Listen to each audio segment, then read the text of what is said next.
O mangá de Jujutsu Kaisen está dividindo opiniões. Para alguns, as dúvidas acerca do que pode acontecer e a abordagem mais crua de Gegekutama está sendo puro entretenimento.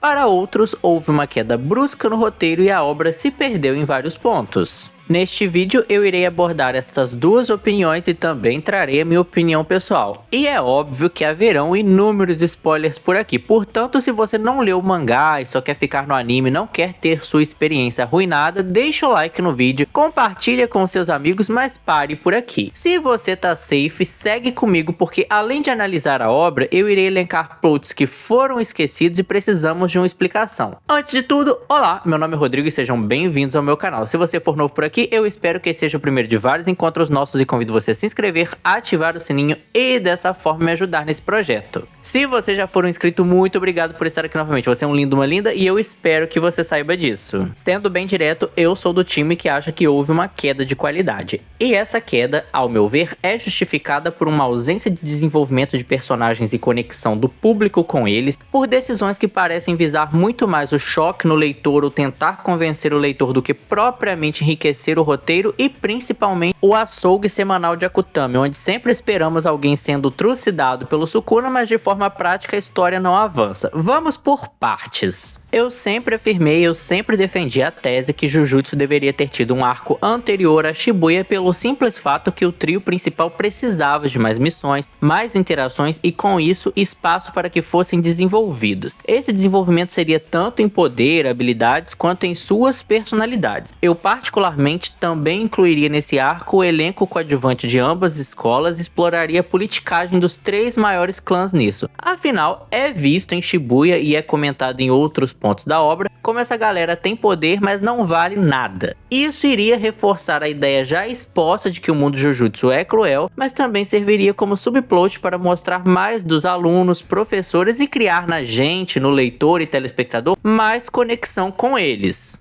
E antes que reclamem, não é como se não tivéssemos, pois é inegável o carisma de boa parte do elenco. No entanto, mortes como a da Nobara, do Nanami, do Gojo, do Megumi, se é que tá morto, e toda a desgraceira de Shibuya e atualmente iriam nos impactar mais. Ficaríamos com um gosto mais amargo se víssemos eles evoluindo, mas ainda assim sendo trucidados por esse mundo injusto. E aqui eu entro no ponto de defesa de quem está gostando do arco, do desenvolvimento de Jujutsu, porque é argumentado por essa galera que o tom seco e duro da autora é o que casa perfeitamente com a proposta da obra. Contudo, eu não acho que esse período maior que passaríamos com os personagens tiraria essa acidez das mortes. Muito pelo contrário, eu acho que reforçaria ainda mais a mensagem. Observação, eu não sei se Gegekutama é homem ou mulher, logo eu usarei ele e ela para se referir aleatoriamente para citá-la nesse vídeo. Esse desenvolvimento também consertaria algumas questões como a falta de foco no Itadori e seus poderes, que por mais que há conexões do Itadori com Sukuna, Kenjaku que irão ser explicadas, ainda acho que ele precisava ter aprendido um pouco mais na escola. Ponto 2. A necessidade de chocar o leitor ou tentar convencê-lo de algo que não foi tão bem trabalhado. Isso acaba se conectando muito ao ponto anterior, pois algumas mortes como da Nobara, Gojo e essa volta entre aspas do Gojo me soam jogadas. Elas poderiam sim acontecer, entretanto o Gege está sempre deixando pontas, brechas para o leitor teorizar que não, eles estão vivos, não foi exatamente isso, o que acaba fazendo ter uma expectativa de uma reviravolta.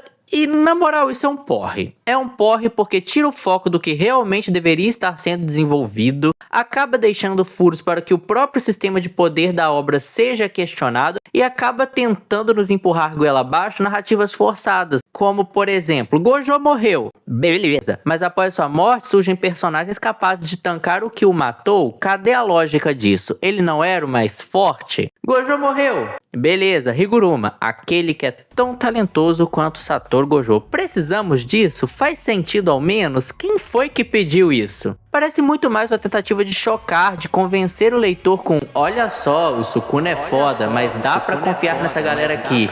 Que realmente um desenvolvimento que traga um avanço pra história. O meu problema não é o Gojo ter morrido ou não ter voltado, inclusive eu era contra a volta dele, sou contra a volta dele. Meu problema não é a Nobara morrer, o meu problema não é o Higuruma ser forte, inclusive gosto muito de advogado. O meu problema é que não foi desenvolvido corretamente algumas questões, como o próprio desenvolvimento da Nobara, quem é o Higuruma, por que ele tem esse status, ou exatamente o porquê que o Gojo morreu naquela técnica, mas outros personagens conseguiram tancar, do que propriamente qualquer outra coisa. Meu problema não é o ato, e sim a falta de lógica dentro deste ato. Agora, sobre o Yuta e o capítulo 261, eu acho que é o fim da picada. Se eu olhar de forma isolada, eu até acho que o capítulo é muito bom. Foi um capítulo mórbido, triste, que foi envolto de todos os subtextos do Gojo. Interessante por reforçar que o mundo Jujutsu é uma merda, mas o Sukuna já lutou com todo mundo, já está afetado, já era hora ali da dupla Itadori e todo resolver. Trazer o Gojo, entre aspas, de volta agora, com a mente do Yuta, que fez isso usando uma cópia da habilidade do Kenjaku, foi tão fanservice.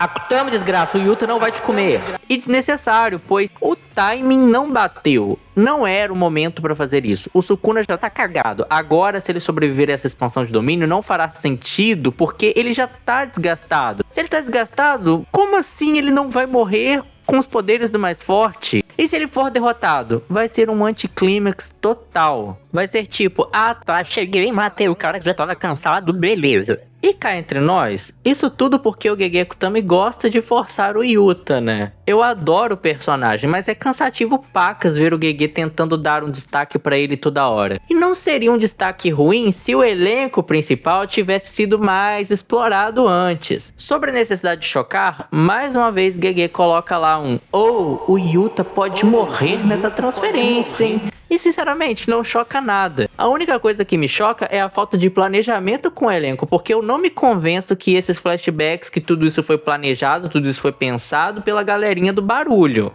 Isso me leva ao ponto número 3, o adversário semanal do tio Sukuna. Sempre um personagem diferente chegando pra lutar contra o Sukuna, perder ou morrer. E vamos para o próximo. Teve até o random lá do Miguel chegando. Aí eu te pergunto, em que a história avançou com o morto com o derrotado da semana? Era pra mostrar que o capitão é foda? Porque isso eu já sabia. Era pra convencer que toda essa turma se fudeu porque o plano dessa paradinha do Yuta ali era cansar o Sukuna e pá. Na moral, não convenceu. Ficou clichê, ficou genérico, não trouxe nada novo pra obra, não passou a sensação que era algo projetado, muito pelo contrário, me ficou muito a ideia de que não soube aproveitar todo o elenco e agora tentou juntar todo mundo ali, igual Naruto na Guerra Ninja, sabe? Vou juntar todo mundo, os meus filhos, vai todo mundo pro campo de batalha. E o pior é que a mensagem que ficou mais impregnada na minha cabeça é que o Sukuna é imbatível.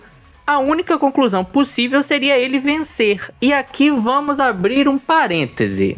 Eu iria adorar que o mal vencesse no final de Jujutsu. Seria incrível um mangá dessa proporção quebrar essa clássica fórmula shonen. Acho que vai acontecer? Não, mas eu tô muito na torcida. E essa torcida vem muito do porquê eu vejo como coerente com o que foi apresentado até aqui. Eu acho que reforçaria os pontos de vista do Geto e sua frustração, do Gojo e o fato dele ser apenas uma arma no mundo Jujutsu, do desamparo dos jovens, mas também eu torço por isso porque o atual roteiro, além de levar algo que te faz acreditar que esse seria o melhor caminho, ele também parece ter sido feito por inteligência artificial. Nem parece que o mesmo autor que preguiçosamente avança atualmente é o mesmo que escreveu os arcos do Inventário, de Shibuya, arcos belíssimos que carregam um tom melancólico, um tom cru, um tom ácido, mas também deixava interpretações e subdesenvolvimentos ótimos para alguns personagens como Gojo e o Geto. Atualmente até houve uma tentativa ali no último capítulo de criar um paralelo novamente entre esses personagens, agora os dois que mais se gostavam tendo seus corpos usados, mas para objetivos diferentes. Há uma sensação de que a coisa pode mudar de figura após o capítulo 262, mas infelizmente o roteiro foi muito pobre por um bom tempo e eu não consigo negar isso. Qual era a proposta da chacina do Sukuna? O que de novo poderíamos tirar disso?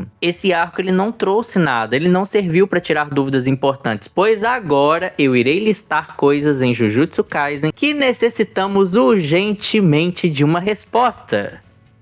Como Kenjaku se apoderou do corpo do Geto. Não vou nem comentar de como seria bizarro o Gojo não ter tido um cuidado com seu melhor amigo no pós-morte. Entretanto, se usarmos muito da conveniência, ainda assim fica estranho pensar que o cérebro estava por ali só esperando uma oportunidade e ele não foi notado por ninguém. O Gojo desde criança tem uma capacidade de perceber presenças, vide a cena com o Toji. E também, que diabos de corpo Kenjaku estava usando? Era o cérebro rastejando? Era a mãe do Itadori? Era outra pessoa? Enfim, fica a dúvida. 2. Como Kenjaku encontrou a alma do irmão do Sukuna, que era o pai do Itadori? Há uma carência de informações muito fortes sobre a ligação do Yuji com Kenjaku, de onde diabos vem essa força do Itadori e suas possíveis habilidades não exploradas. E também há certos momentos que fica uma dúvida se o Kenjaku tem determinado apego ao protagonista.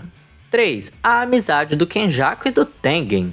Necessitamos de ver muito mais disso porque fica subentendido ao final dessa luta que há uma relação antiga ali. Podemos teorizar que pode ser um caso igual ao do Gojo e do Geto, onde ideais entraram em conflito e cada um foi pro seu canto. Todavia, como vamos ter respostas disso agora que o Kenjaku está morto? Poderia ser usado um flashback do ponto de vista do Sukuna, que pode ter um envolvimento nessa relação, pode ser quem sabe até um trio, e nessa poderíamos entender por que o Kenjaku e o Sukuna fizeram um acordo e quem sabe entender quem derrotou o Sukuna no passado. Pode ser teorizado, que é o que o Rick, o meu amigo que me ajudou a construir e lembrar de todas essas questões, que o Sukuna escolheu sair de cena na Era Heian na espera de que no futuro houvesse alguém forte o suficiente para enfrentá-lo. Faz sentido? Faz, mas pelo jeito não tinha ninguém à altura não. 4. Confirmação da morte da Nobara. A última vez que isso é citado foi o Itadori perguntando ao Megumi baixando a cabeça, não sabe exatamente o que aconteceu com ela, se ela está em coma, o que aconteceu, enfim, ainda está em aberto. 5. Um dos que mais me pegam são os militares no jogo do abate. Qual é a questão daquele acordo do Kenjaku com os Estados Unidos sobre usar o poder dos feiticeiros como fonte de energia? Se é que era para isso mesmo. Para onde foi isso na história?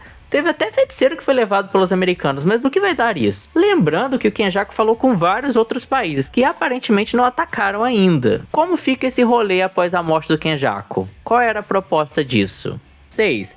Que história é essa que o Sukuna é um anjo caído? A personagem da Anjo disse isso quando foi introduzida, mas o que de fato seria isso? Uma metáfora com algum clã, com algum fato dele ser renegado, algum objetivo sobre a origem dele, algum mistério? A própria Anjo fala algo como é contra as leis do nosso Deus. O que seria isso? Algo como a verdade em Fullmetal? Uma abordagem religiosa própria da obra? Ou algo próximo da nossa realidade? Algum líder de um clã importante? Algum plot de traição? 7. As barreiras do jogo do abate. Usando aqueles totens, o Kenjaku manteve uma barreira igual a do Tengen. Logo, se destruir eles, acaba o jogo. Mas só o Kenjaku sabia disso e ele foi de arrasta pra cima. Se não acharem como eles vão encerrar esta pomba. 8. Nem vou falar do plot sobre ensinar amor para o Sukuna. Onde isso vai dar? No que isso vai dar? E a vontade do Kenjaku que ele falou que vai seguir mesmo ele morrendo? O que seria isso? Como vocês podem perceber, a maioria dos pontos de vista que levantei são conectados ao Kenjaku, seus objetivos e seus mistérios. Então, só uma coisa poderia resolver isso: ele estar vivo. Acho improvável ter algum outro personagem que traga o ponto de vista dele por flashbacks. O Sukuna? A Aralmi?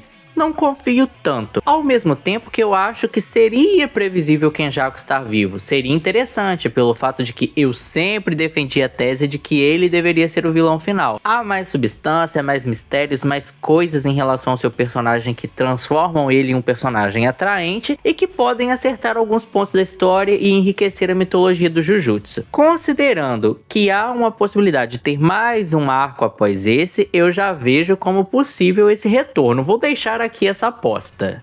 Esse foi um vídeo sobre dúvidas, opiniões, análises, teorias, expectativas, o que eu faria de diferente. E você, claro, está convidado, está livre a comentar o que você está achando da obra, se você está curtindo, o que está te incomodando, o que está te agradando. Corrigir alguma informação que talvez eu tenha passado equivocadamente, fique à vontade. Eu vou dar um agradecimento especial ao Rick, que me ajudou a me lembrar de todos esses plots esquecidos por Gegeko Tami. Meu muitíssimo obrigado, você é foda, Rick. E também Também abraços dedicatórios a Duda, a Gabi, a Sophie, a Jaque, a Lari, a maior fã do Itadori, ao Con do Twitter e toda a turma de Jujutsu que me segue. Tamo junto, galera, tamo junto, eu sofrido. Se tu curtiu esse vídeo, deixa o like e compartilhe com seus amigos pra me dar uma força e eu vou ficar por aqui, mas a qualquer momento eu apareço falando de Jujutsu de novo. Até mais!